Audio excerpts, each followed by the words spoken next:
Tonight on Rampa.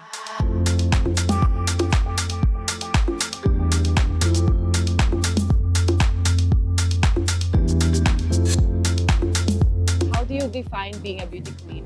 Now, even after the glitz and glamour is wala na. Beauty has been redefined, diba? After so many years, Bea, you know this, but things have really changed. But I think what remains is the confidence in oneself. Pero ikaw po yung pinakamagandang babae sa balat ng lupa. I saw that movie. How much courage did it take you to do that movie? Nothing. It did not mean anything because I really ride and it's funny when I did it, I didn't know it was anything to use a bra or not. But when I went there, I didn't realize that's how movies were made.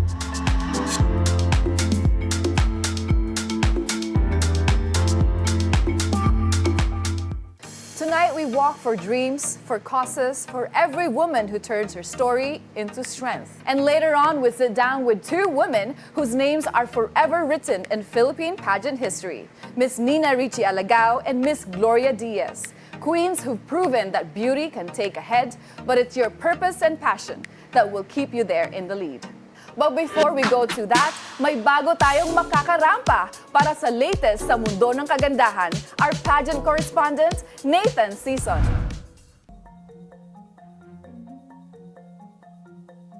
And on our striding news, Bea, nagkakagulo na ngayon sa MUO and it could affect the journey of our very own Maria Atisa Manalo. Big changes just as vast as the universe are unfolding at the Miss Universe organization, marking a new chapter in its global leadership. Just days before candidates started arriving in Thailand, creditors of JKN Global Group, the Thai company that owns Miss Universe, have appointed Grant Thornton as the new planner overseeing JKN's rehabilitation. This follows JKN's bankruptcy filing, meaning former CEO and Jakra Jutatip no longer holds operational control of the pageant. Well, from now on, key decisions and financial matters will be handled by Grant Thornton and JKN's creditors, placing Miss Universe under new management. And adding to the shakeup, Mario Bucaro, former MUO Vice President for International Relations and a diplomat from Mexico, has been named the new Chief Executive Officer of the organization. Now, the question every Filipino pageant fan is asking: what does this leadership change mean for our very own Atisa Manalo? Well, with the new CEO and management on board, it's really hard to predict pa what kind of queen this new era will favor. But one thing's for sure, we know a Miss Universe when we see one. And in Atisa, we see elegance, determination, and a complete package ready to rise above any leadership change. And as the world turns its eyes to Bangkok, let's give our full support to Atisa as she represents the Philippines in this exciting new era of Miss Universe. Thailand is very similar to the Philippines when it comes to the warmth. In developing news, the start of the week was chaotic as Miss Universe started. MUO issued a statement reminding the public that any event or activity not coursed through the official channels is unauthorized. This was in reference to the special dinner and talk show led by Mr. Nawat Itzaragrisil, head of the host country's production team. The Miss Universe Thailand Facebook page later clarified that the event was authorized as part of the agreed package with the host organization. Well, authorized or not, Atisa remains number one in fan voting with an impressive 1.9 million votes. And meanwhile, in other pageant news, Miss Earth 2025 held its Beauty of Face pre-judging round last Saturday at Diamond Hotel. The segment showcased contestants' bare-faced beauty and confidence. The Miss Earth Coronation Night celebrating its silver anniversary happens November 5 at Okada, Manila, where new eco-warriors will be crowned. This has been Coach Nathan Season for Striding News.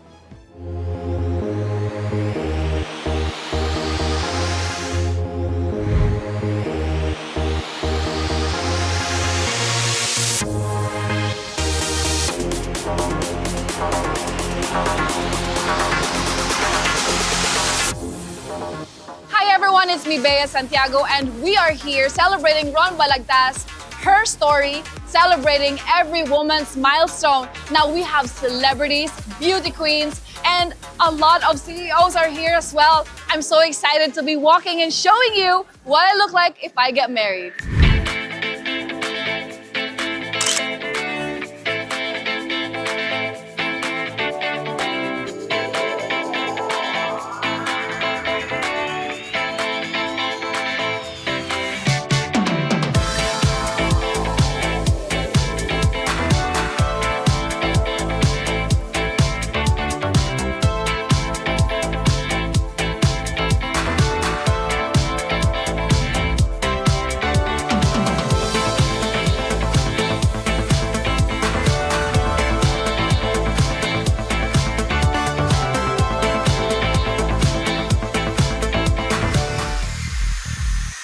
Today, we gather together to celebrate our story, her story, a woman's milestone. Tell their story. And this is God's gift for us, for everyone. And having Project Pearls as our beneficiary, it really came from what I've dreamt of, right? Partnering with Crown Plaza, we have the same thoughts of like, helping the new fashion designer, which is really great. I believe in Ron Balagtas because since his graduation, I've seen how he stepped up. As what I've been saying, it's not just like walking because you're beautiful, but the most important is what's in your heart. Like walking, every time I produce a fashion show, I make it sure that it's with the heart and helping the community.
Gosh, I can't explain. My heart is full. Grabe, ang dami nangyayari. But thank you, Lord, for everything. And I'm really just thankful for all the people who put this all together to make this happen, to make this possible. To my producers, Miss Ruby Guillaume of JMG Infinity, and of course, Crown Plaza Manila Galleria. Thank you, thank you.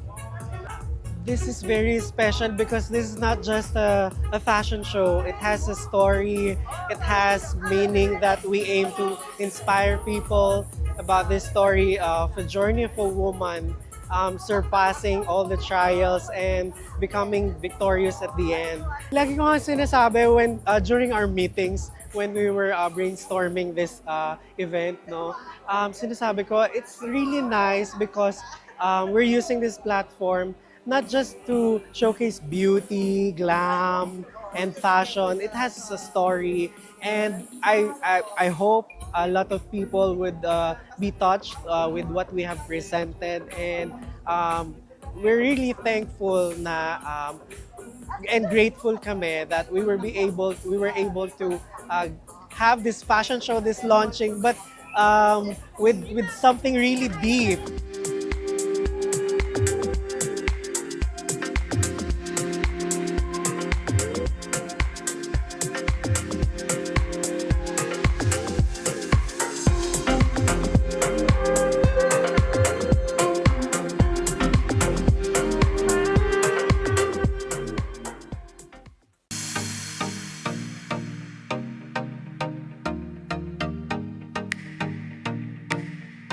From the runway, let's move to a woman whose words inspire as much as her walk. The queen who ate the microphone and made Q&A her winning moment. Here's my conversation with the ever iconic Nina Ricci Alagao. Ladies and gentlemen, Miss Nina Ricci Alagao, Binibining Pilipinas 2000, the Millennial Queen herself in the flesh. Hello, Bea. How are you? I'm good. How about Okay, you? it's been a I long love while. your So gown. What you're wearing? Much I'm wearing Ron Balagtas for this evening's very special. Napaka-elegante as you are. As are you. Alam niyo po ba, matagal na po kaming magkakilala and she's one of my most favorite beauty queens. Oh, wow. I love that. Because of her beautiful face and super nangangain siya ng microphone, guys. Oh, my God. One of the most iconic Yan. Q&A beauty queens to study sa lahat ng mga beauty queens dyan na aspirant. Siya po yung pag-aralan ninyo when it comes to wow. Q&A Ba yan? because she can eat the microphone. Oh, wow. But you know, Bea, times have really changed. And it's good to know that all of these years I have stayed as an inspiration to a lot of women who aspire to be beauty queens. Yes. You know, you've worn so many crowns. You're a creative. You're also not just a beauty queen, you're a mom. You're a newscaster. Nowadays, how do you define yourself? As not just... Tingin kayo na parang, ano kayang gusto niyong marinig na sagot? Siyempre, whatever it is that's true to you. Actually, I believe na anyone, any woman can be anything that they believe they can be. Wow. Diba? Kasi all of these years, parang I never really did imagine when I was a young girl na I'd be a beauty queen, that I'd be doing newscasting someday, and I had to be in my 40s to start doing that. So there, you know, you're never too old to start anything, and at whatever age, so long as you believe you can be someone, you can be. Wow. So, diba? If you want to be a queen, Oo. in your head, you're a queen, it'll shine. Oh, wow. So, actually, that's the second question. In your journey, how did the art of self-expression evolved? Siyempre, from being a beauty queen, now you're a newscaster. Like, how do you maintain being a beauty queen and also yourself in this new career you have now?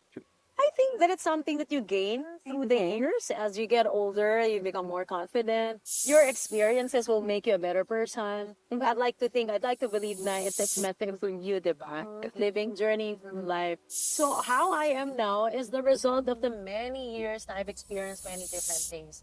As a mom, as just a woman in general, as an artist, etc., etc. So, through the years, as a woman, how do you define being a beauty queen? Now, even after the glitz and glamour is wala na. Beauty has been redefined, diba? After so many years, Bea, you know this, diba? You won in 2013. 2013, right? yeah. I won in 2000, so we're 13 years apart. And now it's 2025. Things have really changed. But I think what remains is the confidence in oneself and the belief that one is beautiful. Yes. Authenticity. Exactly. Yeah. I mean, people will have many different definitions of beauty, but it's really up to the individual. Yes, because we carry so many faces to please others. Exactly. Wow. It come and go. Oo. But what remains is your self-belief. Yes, and that's why you're iconic. You're never forgotten, Nina Ricci Alagao. I love that. Wait, Sige na nga. the last question is, now in your age, and in this age now, na bago na yung pagiging beauty queen, what's your advice to the new queens in this generation? Well, no matter what the trend dictates, never forget who you really are. Diba? Do not try to copy someone else. Make them your inspiration. You know what? Do all of that. But don't try to be someone else. How about this? Kasi sa Q&A, marami talaga yung nagko-question. What's your biggest advice? Kasi nanglalaman ka talaga ng Q&A. So, for Q&A, ano yung biggest advice mo? Para sa mga girls now. But really speak from the heart. Wow. Kasi you can study all the scripts and perfect all the, you know, what the answers to whatever Q&A might turn up, diba? But it's really when you speak from the heart that people can tell that you're speaking genuinely and you're speaking out your thoughts and your feelings.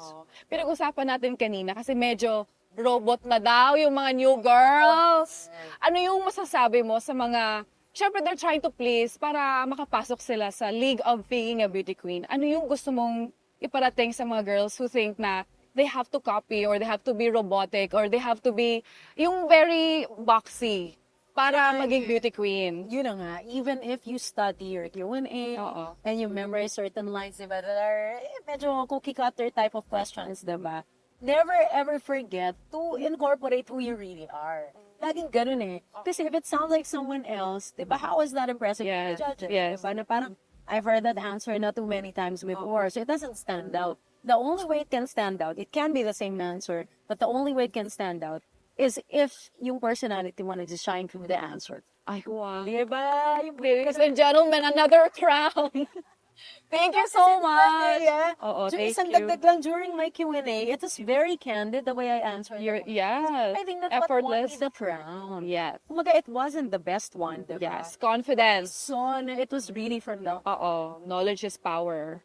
I love it. Thank you. Thank you so much, Nina. Thank you so much, ladies and Best of luck to you, gentlemen. Thank you. From beauty queen to broadcaster, Nina Ricci continues to teach us that growth is grace and that self-belief will always outshine any trend. Her secret? Speak from the heart, stay real, and never be afraid to evolve. Up next, another queen who started it all, the country's first Miss Universe and the woman who redefined Filipino beauty for the world. The incomparable Gloria Diaz when Rampa returns.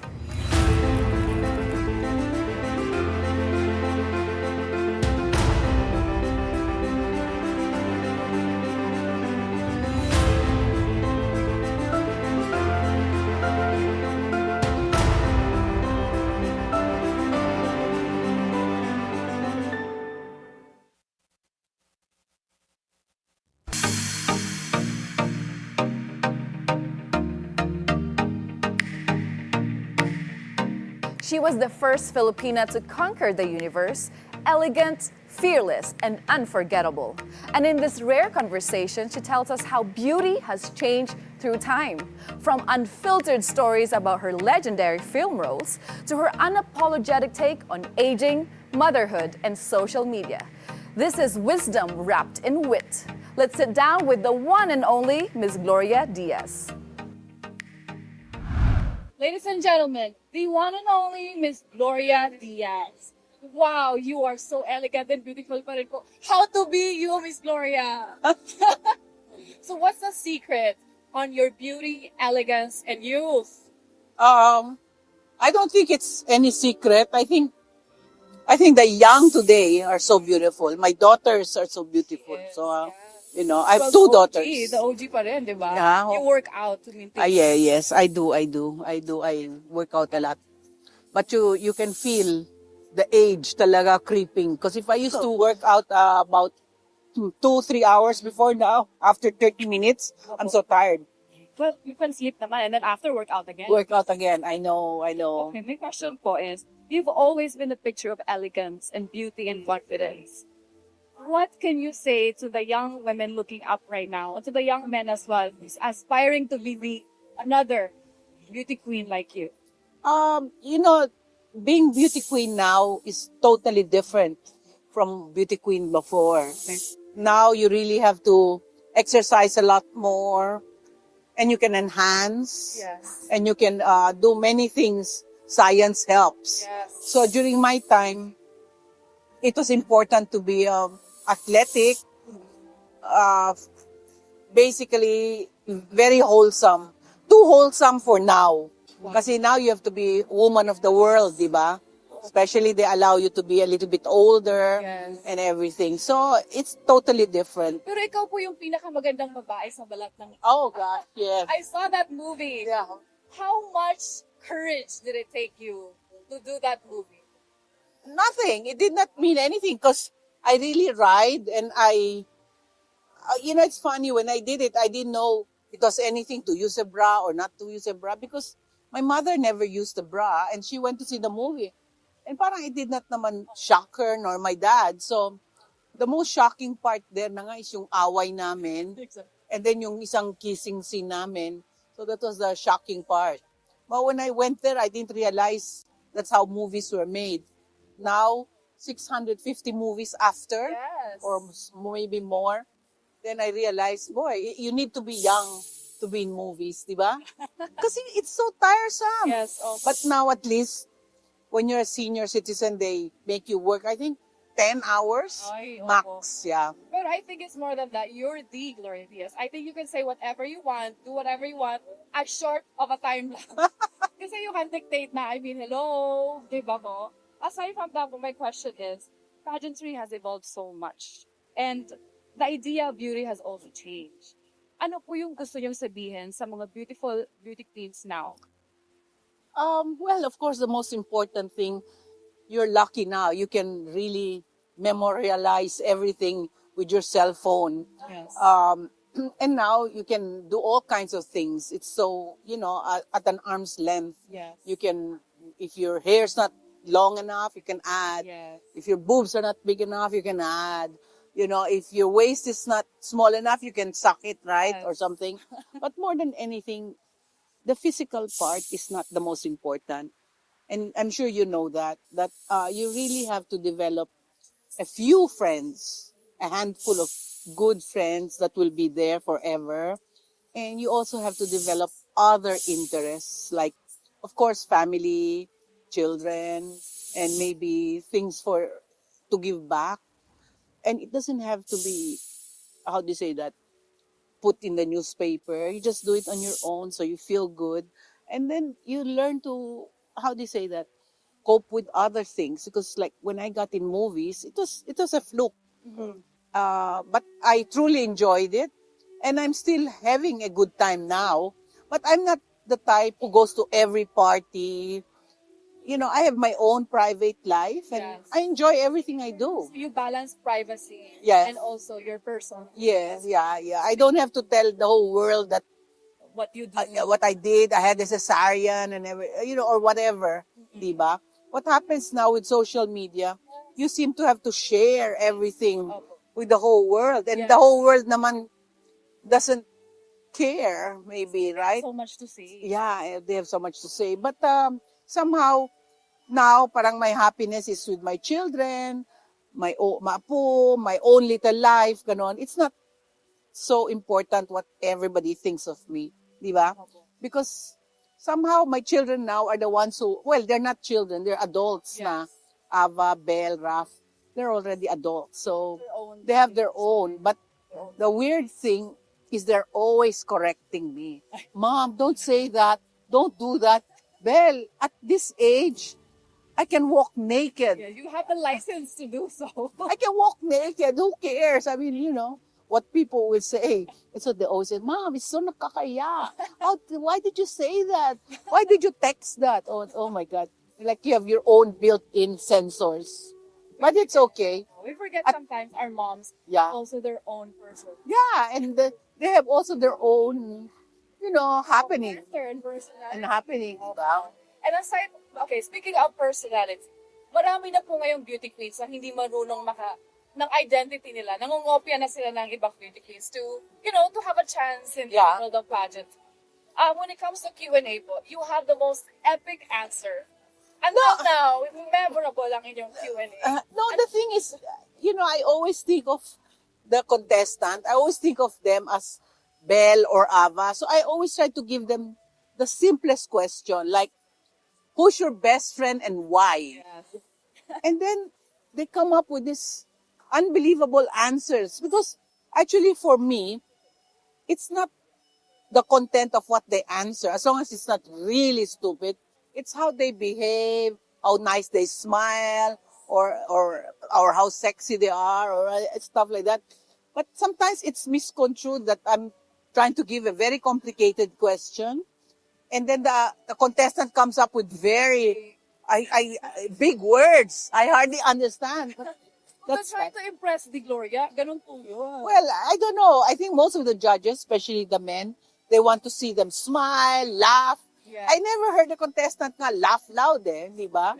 Medyo serious na. Oo nga masyadong.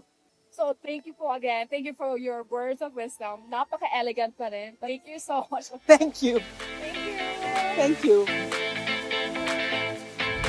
She's bold, brilliant, and beautifully honest.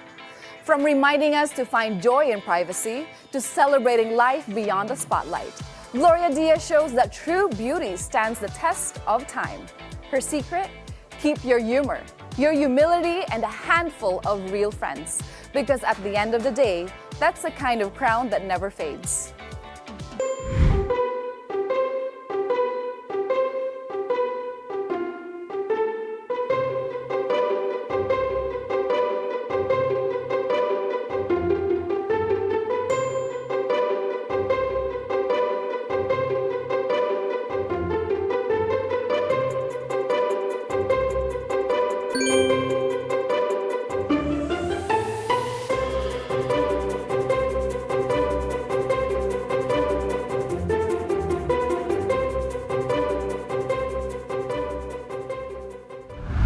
Tonight, we've seen beauty in every form, from artistry of Ron Balagtas to the timeless wisdoms of Queen who've shaped generations. It's not the crown that defines you, but the courage to keep growing, glowing, and giving back. Because when a woman walks with purpose, she doesn't just wear the crown, she becomes the inspiration. Thank you so much for being with us. I'm Bea Rose Santiago. Stride with pride, ituloy ang Rampa!